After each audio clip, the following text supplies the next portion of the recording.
Hello students, welcome to my class. In this video, we will discuss about fluctuating capital. We have already discussed in earlier videos about fluctuating capital. In this video, we will solve the problems of fluctuating capital. What do you mean by fluctuating capital? Fluctuating capital का मतलब क्या होता है? जो capital हमने 1 अप्रैल को लगाई और नेक्स्ट जो 31 मार्च है वो कैपिटल हमारी क्या है, सेम नहीं है। यानी कि 1 अप्रैल और 31 मार्च को जो 1 अप्रैल को जो कैपिटल लगाई गई है और 31 मार्च की जो कैपिटल है वो दोनों सेम नहीं है। इट मीन्स इस पूरे साल के बीच में क्या हो रहे हैं, कैपिटल में चेंजेस हो रहे हैं। तो जो चेंजेस होते हैं उसको हम फ्लक्चुएटिंग कैपिटल बोलते हैं। और इसके बारे में हमने पढ़ा था, अगर हमारी कैपिटल फ्लक्चुएटिंग होती है तो हम दो अकाउंट मेंटेन करते हैं, पी एंड एल एप्रोप्रिएशन और पार्टनर्स कैपिटल अकाउंट। क्या प्रिपेयर किया जाता है, पी एंड एल एप्रोप्रिएशन और पार्टनर्स कैपिटल अकाउंट। क्लियर? तो अब हम बात करते हैं कैसे, हमने फॉर्मेट सब पढ़ा था। एक क्वेश्चन हम सॉल्व करेंगे इसका। क्वेश्चन नंबर है आपका डीके गोयल की बुक से है क्वेश्चन नंबर 4 का ए पार्ट है।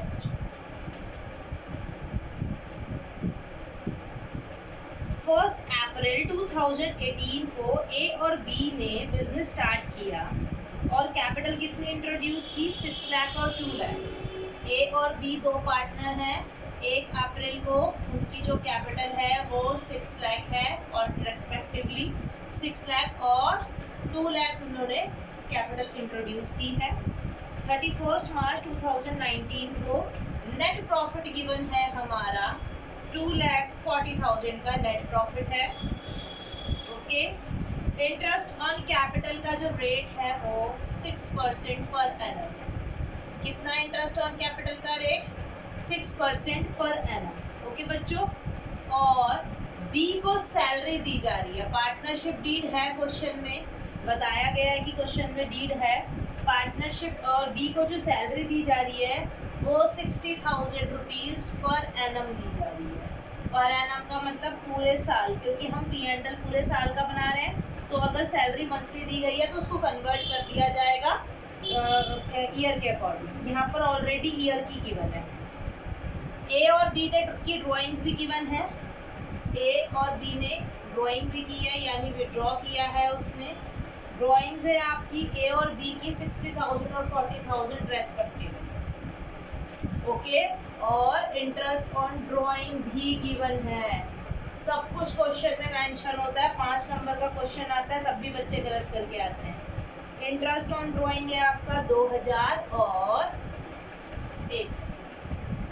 ओके, तो आपको क्वेश्चन में क्या क्या प्रिपेयर करना है, कैपिटल हमारी फ्लक्चुएटिंग है, हमने कैलकुलेट करना है पी एंड एल एप्रोप्रिएशन और पार्टनर्स कैपिटल अकाउंट। तो सबसे पहले हम पी एंड एल एप्रोप्रिएशन बनाएंगे। पी एंड एल एप्रोप्रिएशन मैंने आप लोगों को फॉर्मेट बताया था, पर्टिकुलर अमाउंट। ओके, ये डेबिट साइड है हमारी, यानी ये एक्सपेंसेस की साइड हो गई। पर्टिकुलर्स अमाउंट, पर्टिकुलर्स अमाउंट, और ये क्रेडिट साइड है, ये हमारी इनकम वाली साइड हो गई। क्योंकि हम किसके लिए बना रहे हैं, हम पार्टनरशिप फॉर्म के पॉइंट ऑफ व्यू से बना रहे हैं तो उसी के अकॉर्डिंग हम देखेंगे। एक्सपेंसेस फॉर्म के अकॉर्डिंग इधर रिकॉर्ड किए जाएंगे और इनकम फॉर्म के अकॉर्डिंग क्रेडिट साइड में रिकॉर्ड की जाएगी। तो सबसे पहले क्योंकि हम पी एंड एल एप्रोप्रिएशन बना रहे हैं, मैंने बताया था जो भी अकाउंट बनाएंगे उसका सबसे पहले बैलेंस लिखा जाएगा। तो यानी हमारे पास नेट प्रॉफिट का balance P and L appropriation profit and loss के बाद बनाया जाता है। तो प्रॉफिट एंड लॉस का जो नेट प्रॉफिट आता है उसको हम ट्रांसफर करते हैं एप्रोप्रिएशन में। तो यानी ये पी एंड एल का बैलेंस गिवन है हमारे पास, कितना, 2,40,000। अब आप अकॉर्डिंग टू क्वेश्चन चलते जाएंगे। 1 अप्रैल को हमारे को कैपिटल गिवन है, इसको जो करने का तरीका है, क्योंकि अगर आपको फॉर्मेट बिल्कुल क्लियर है तो आप उसको इजीली कर सकते हैं।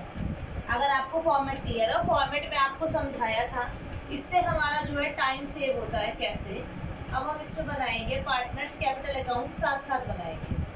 इसमें आप कितने पार्टनर हैं हमारे? 3 पार्टनर हैं, ए 2 हैं, ए और बी। तो हमने इसका साथ साथ कॉलम बना लिया पार्टनर्स कैपिटल अकाउंट के लिए भी, particulars A and B. Partners capital account, यहाँ पे पर्टिकुलर्स आ जाएगा ए बी, पर्टिकुलर्स ए और बी। इसको हम हैंड टू हैंड एक साथ बना के चलेंगे। आप लोग इसको आमने सामने नहीं बनाएंगे, ऊपर पी एंड एल एप्रोप्रिएशन बनाएंगे, नेक्स्ट पेज पर आप इसको नेक्स्ट पेज पर या नेक्स्ट इससे नीचे आप पार्टनर्स कैपिटल अकाउंट बनाएंगे। मेरे पास इतना स्पेस नहीं है इसलिए मैंने उसको उधर बनाया है। तो देखिए, जब पी एंड एल एप्रोप्रिएशन बनाया तो सबसे पहले हमने उसका पी एंड प्रॉफिट का बैलेंस लिखा। अब जब हम कैपिटल अकाउंट बना रहे हैं तो सबसे पहले हम क्या लिखेंगे? कैपिटल का बैलेंस। तो कैपिटल का बैलेंस कौन सा होगा? जो कैपिटल उन्होंने इंट्रोड्यूस की है। और ये बात हमने पढ़ी थी कि जो लायबिलिटीज होती है, लायबिलिटीज का ओपनिंग बैलेंस क्रेडिट किया जाता है और एसेट्स का ओपनिंग बैलेंस डेबिट किया जाता है। तो हमें पता है कि हमारी कैपिटल जो है वो लायबिलिटी है, तो यानी लायबिलिटी का ओपनिंग बैलेंस कहाँ जाएगा? क्रेडिट साइड में। बाय बैलेंस ब्रॉट डाउन के नाम से चला जाएगा आपका जो आपकी कैपिटल है, 6 लाख और 2 लाख। ओके, ये हमने सबसे पहले दोनों के बैलेंसेस पहुंचा दिए। इंटरेस्ट ऑन कैपिटल जो है वो 6% पर एनम है। कितना है interest on capital? 6% per annum. तो इंटरेस्ट ऑन कैपिटल फर्म के लिए क्या हो गया बच्चों? एक्सपेंसेस हो गया फर्म के लिए। तो हम इसको कहाँ शो करेंगे? खर्चे। ये इसके लिए फर्म के लिए खर्चा है। आप लोग पहले मेरी इससे अगर आपको फॉर्मेट याद नहीं है तो उससे पहले वाली वीडियो आप देखेंगे जिसमें मैंने फॉर्मेट के बारे में डिस्कस किया था। तो जैसे आप फॉर्मेट एक बार उसको रीड करेंगे तो आपको एकदम क्लियर हो जाएगा। इंटरेस्ट ऑन कैपिटल आपका ए और बी आ जाता है, ठीक है। तो इसमें हम देखेंगे कैपिटल कितनी है? ए की 6 लाख और इंटरेस्ट ऑन कैपिटल 6%, तो यानी कि 36,000। 2 लाख बी की है और रेट कितना है? 6%, तो यानी कि 12,000। यानी टोटल इंटरेस्ट ऑन कैपिटल आपका 48,000। और मैंने बताया था जितनी भी हम पी एंड एल एप्रोप्रिएशन के डेबिट साइड में डालेंगे, हैंड टू हैंड उठा के कहाँ डालेंगे इसको? पार्टनर्स कैपिटल अकाउंट में। किस नाम से? बाय इंटरेस्ट ऑन कैपिटल के नाम से। 36,000 इसके और 12,000 इसके, राइट। इसके बाद हम बात करते हैं बी की। सैलरी गिवन है, फॉर्म के लिए खर्चा है, तो किधर आ गया? पी एंड एल एप्रोप्रिएशन में कितना? 60,000। इधर मेंशन नोट किया तो पार्टनर्स कैपिटल के साथ साथ कहाँ चला गया? क्रेडिट साइड, यानी बी की सैलरी हो गई 7,000, राइट। इसके बाद ड्राइंग्स। ड्राइंग्स मैंने आपको बताया था, ड्राइंग जो है वो क्या है? फॉर्म के लिए ना खर्चा है ना इनकम है। ये कहाँ जाएगा? क्योंकि वो कैपिटल में से विड्रॉ की जाती है, तो कहाँ जाएगा ड्राइंग्स? पार्टनर्स कैपिटल अकाउंट में। कितना? 60,000 और 40,000। और इंटरेस्ट ऑन ड्राइंग फॉर्म के लिए क्या है? इनकम है, तो वो किधर जाएगी? एक ड्राइंग्स ही ऐसा होता है जो कहाँ जाता है? पी एंड एल एप्रोप्रिएशन में नहीं जाता, सिर्फ कहाँ जाता है? पार्टनर्स कैपिटल में। बाकी सब कहाँ? बाकी सब जो एप्रोप्रिएशन में जाएगा वही पार्टनर्स कैपिटल में जाएगा। ए और बी की इंटरेस्ट ऑन ड्राइंग गिवन है 2,000 और 1,000, तो यानी कितना हो गया बच्चों? 3,000। साथ साथ ही हम इधर दिखाएंगे इसको टू इंटरेस्ट ऑन ड्राइंग। कितना बच्चों? 1,000 और 2,000। क्लियर? इस तरह से अगर आप क्वेश्चन करेंगे तो आपका क्वेश्चन ना तो कभी गलत ही होगा और ना ही आपका टाइम वेस्ट होगा। अब हमने जो भी हमारे पास इंफॉर्मेशन थी सब हमने पुट कर दी। अब हम अकाउंट क्लोज करेंगे। जब हम अकाउंट क्लोज करते हैं तो हमें मालूम है क्या होता है। सबसे पहले हम देखते हैं कि हमारे पास बैलेंस किधर बच रहा है। हम देख रहे हैं कि इधर हमारे पास जो बैलेंस बच रहा है वो कितना बच रहा है? इधर 2,48,000 बैलेंस 43 आ रहा है और इधर का बैलेंस हमारा आ रहा है 1,08,000। तो अगर हम 243 में से 1,08,000 माइनस कर दें तो हमारे पास कितना बच जाता है बच्चों?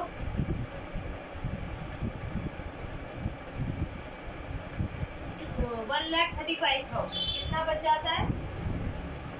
1,35,000। इनकम ज्यादा है, खर्चे कम है, तो यानी डिफरेंस किधर आ रहा है 135 का? इधर एक्सपेंसिव साइड में, यानी कि इनकम ज्यादा खर्चे कम, तो यानी क्या आ गया? प्रॉफिट। क्या आ गया बच्चों? प्रॉफिट। और इस प्रॉफिट को कहाँ ट्रांसफर किया जाएगा? Profit transfer to partners capital account में, क्योंकि ये डिस्ट्रीब्यूटेबल प्रॉफिट है, ये बचा हुआ प्रॉफिट है जो कौन बांट लेगा, ए और बी आपस में बांट लेंगे। टोटल हमारा आया 1,35,000, जिसको क्या किया जाएगा, इक्वल रेशो में बांट दिया जाएगा, क्योंकि क्वेश्चन में कोई रेशो गिवन नहीं है। तो जब हम इक्वल बांटेंगे इसको तो ये आ जाएगा 67,000, 1/2 अगर हम इसका कर देंगे तो ये हमारा 67,500 आ जाएगा। ठीक है बच्चों, क्योंकि ये हमने पार्टनर्स कैपिटल अकाउंट में ट्रांसफर किया है, तो अभी पार्टनर्स कैपिटल में गया तो इसकी एंट्री क्या बनेगी, P and L appropriation account, debit to A's capital और टू बीस कैपिटल। तो पार्टनर्स कैपिटल में किस नाम से चली जाएगी बच्चों, पी एंड एल एप्रोप्रिएशन के नाम से। वैसे मैंने आपको बता रखा है जो डेबिट साइड के आइटम्स है वो कहाँ जाएगी, पार्टनर्स कैपिटल के क्रेडिट साइड। अब हम इसका टोटल करेंगे, ये हमने डाल दिया। अब हम इसका टोटल करेंगे, इसको बैलेंस करेंगे, तो इसका बैलेंस हमारा इधर आएगा बच्चों, कैरेट डाउन आएगा, इधर बैलेंस आएगा। ओके, तो जब हम इसका बैलेंस करेंगे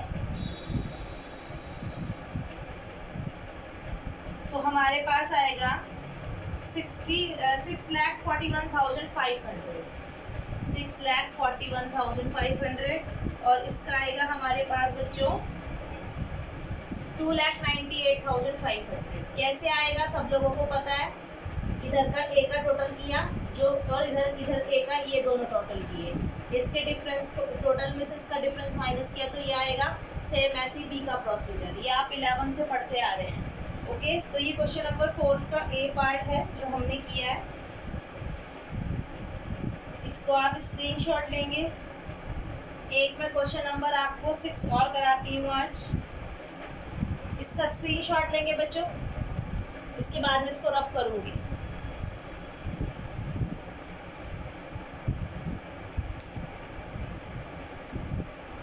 चलिए,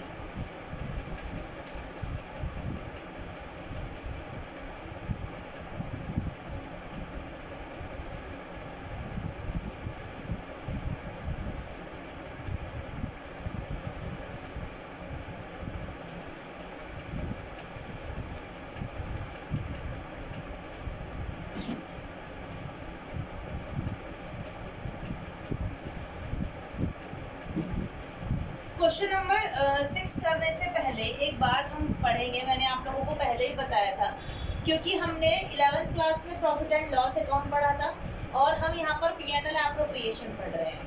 तो पी एंड एल एप्रोप्रिएशन में जो पार्टनर से रिलेटेड है, पार्टनर्स की जो खर्चे और इनकम है वो एप्रोप्रिएशन में आ रहे हैं, और जो पूरी फर्म से रिलेटेड है वो प्रॉफिट एंड लॉस में आता है। ओके, तो यानी कि अगर फर्म सोल प्रोप्राइटर है, अगर फर्म का खर्चा है जो फर्म अपने आप बियर कर रही है, पूरी फर्म बियर कर रही है, तो उसको हम पी एंड एल में दिखाते हैं। तो मैंने आपको बताया था कि जो नेट प्रॉफिट हमारा, जो हम नेट प्रॉफिट का balance P and L appropriation में डालते हैं, वो नेट प्रॉफिट कैसा होना चाहिए, उस नेट प्रॉफिट में से अगर रेंट है, मैनेजर का कमीशन है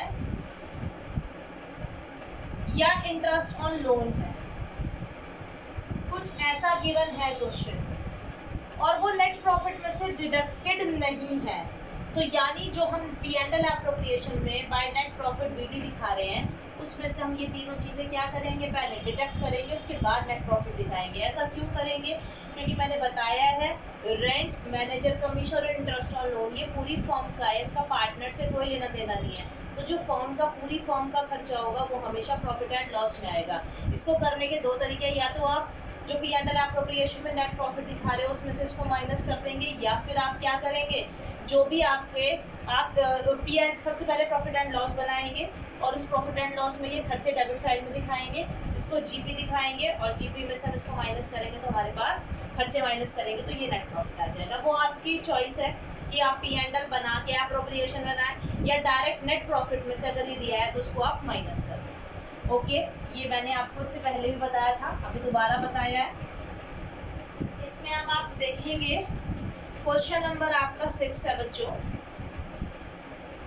एक्स और वाई दो पार्टनर हैं, 1,00,000 और 80,000 उनकी कैपिटल है। एक्स और वाई दो कैपिटल हैं, दो पार्टनर हैं, 1,00,000 और 80,000 उनकी कैपिटल है। इस बार उनका प्रॉफिट शेयरिंग रेशियो गिवन है बच्चों, 2:1 उनका प्रॉफिट रेशियो। ओके, इसके बाद क्वेश्चन में कहा गया है कि interest on capital is agreed 12% per annum. Interest on capital जो है वो भी अकॉर्डिंग टू डीड गिवन है 12% पर एनम। वाई को सैलरी दी जा रही है according to deed 6,000 rupees per month, 6,000 rupees sorry per annum है, 6,000 पर एनम। ओके, और क्वेश्चन में आपको प्रॉफिट गिवन है 50,000, नेट प्रॉफिट गिवन है आपका 50,000 और मैनेजर का कमीशन है 10%। ये हमें P&L एप्रोप्रिएशन बनाना है, बहुत इजी है P&L एप्रोप्रिएशन बनाना, कोई इशू नहीं है। अब बात आ गई मैनेजर कमीशन की। आप लोगों को पता है हमने जब फाइनेंशियल स्टेटमेंट पढ़ा था 11th में, तो हमने मैनेजर कमीशन पढ़ा था। वहाँ पर मैनेजर का कमीशन हमेशा नेट प्रॉफिट पर बेस होता है, जितना प्रॉफिट बढ़ेगा उतना मैनेजर का कमीशन बढ़ेगा। तो यानी कि हमारा जो नेट प्रॉफिट, और अभी मैंने इससे पहले आपको बताया, क्योंकि मैनेजर कमीशन पूरी फॉर्म का खर्चा है तो उसको वो पार्टनर से रिलेटेड नहीं है, ठीक है। तो हम क्या करेंगे, नेट प्रॉफिट पर ही कैलकुलेट करते हैं। तो 50,000 का 10% आ गया 5,000, क्योंकि ये मैनेजर कमीशन है, ये P&L में जाना है, P&L एप्रोप्रिएशन में ये नहीं जाएगा। तो अभी मैंने बताया रेंट मैनेजर कमीशन और इंटरेस्ट ऑन लोन अगर गिवन है क्वेश्चन में तो हम उसे नेट प्रॉफिट में से माइनस कर देंगे। तो यानी हमारा नेट प्रॉफिट आ गया कितना, 45,000। ओके, पार्टनर्स कैपिटल हमने नहीं बनाना, अगर बनाना होता तो हमारी जो कैपिटल है वो पार्टनर्स कैपिटल का बैलेंस ब्रॉट डाउन हो जाती। इंटरेस्ट ऑन कैपिटल हम लिखेंगे, ये हमारे को पता है, ये फॉर्म के लिए खर्चा है पार्टनर से रिलेटेड, तो इसको हम यहाँ पर दिखाएंगे। कितना है, 12%। तो 1 लाख पर 12% आ गया आपका 12,000 रुपये, और वाई का आ जाता है 9600। ओके, तो ये आ जाएगा आपका 21,600। वाई को सैलरी भी दी जा रही है, 2 सैलरीज वाई की कितनी है, 6,000 रुपीज पर एनम। ओके बच्चों, आप देखेंगे इनकम ज़्यादा है, खर्चे कम है, तो डिफरेंस इधर आएगा, वो क्या बोलेगा, profit transfer to partners capital है, राइट। अब हम देखेंगे 45,000 है और इधर का टोटल 27,600। तो अगर हम 45,000 में से 27,600 माइनस करते हैं तो हमारा बच जाता है 17,400। कितना बचता है बच्चों, 17,400। तो यानी यही हमारा क्या आ जाएगा, प्रॉफिट आ गया टोटल।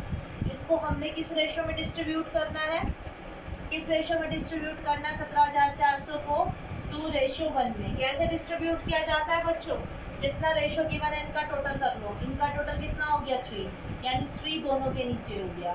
तो अब 17,400 का 2/3 करेंगे और 17,400 का ही 1/3 करेंगे। 3 5 are 15 और 3 8 are, यानी इससे कट रहा है पूरा, और ये भी कट जाएगा, तो ये आ जाएगा आपका 58। ठीक है, तो यानी कि x को कितना मिलेगा, 11,600 प्रॉफिट मिलेगा, और y को कितना मिलेगा, 5800। इस तरह से इसको आप P&L एप्रोप्रिएशन बनाएंगे और अकाउंट क्लोज करेंगे। नेट प्रॉफिट में से हमें क्या क्या माइनस करना है, अगर इंटरेस्ट ऑन लोन है, मैनेजर कमीशन है, या कोई भी रेंट गिवन है, तो वो हम नेट प्रॉफिट में से माइनस करने के बाद बाहर दिखाएंगे। ओके, ये हमारा क्वेश्चन नंबर 6 था। इसको आप बहुत अच्छे से देखेंगे, क्योंकि P&L एप्रोप्रिएशन में सिर्फ ये 3-4 आइटम ही है जो आती है। इसको आप एक बार, आपकी बुक में सारे फॉर्मेट गिवन है, क्वेश्चंस करने से पहले आप बुक में फॉर्मेट खोल के देखेंगे, और मैंने भी फॉर्मेट समझाया है एक बार, अगर आपको नहीं समझ में आया तो उस वीडियो को दोबारा देखें, इसका स्क्रीनशॉट ले लेंगे। Thank you.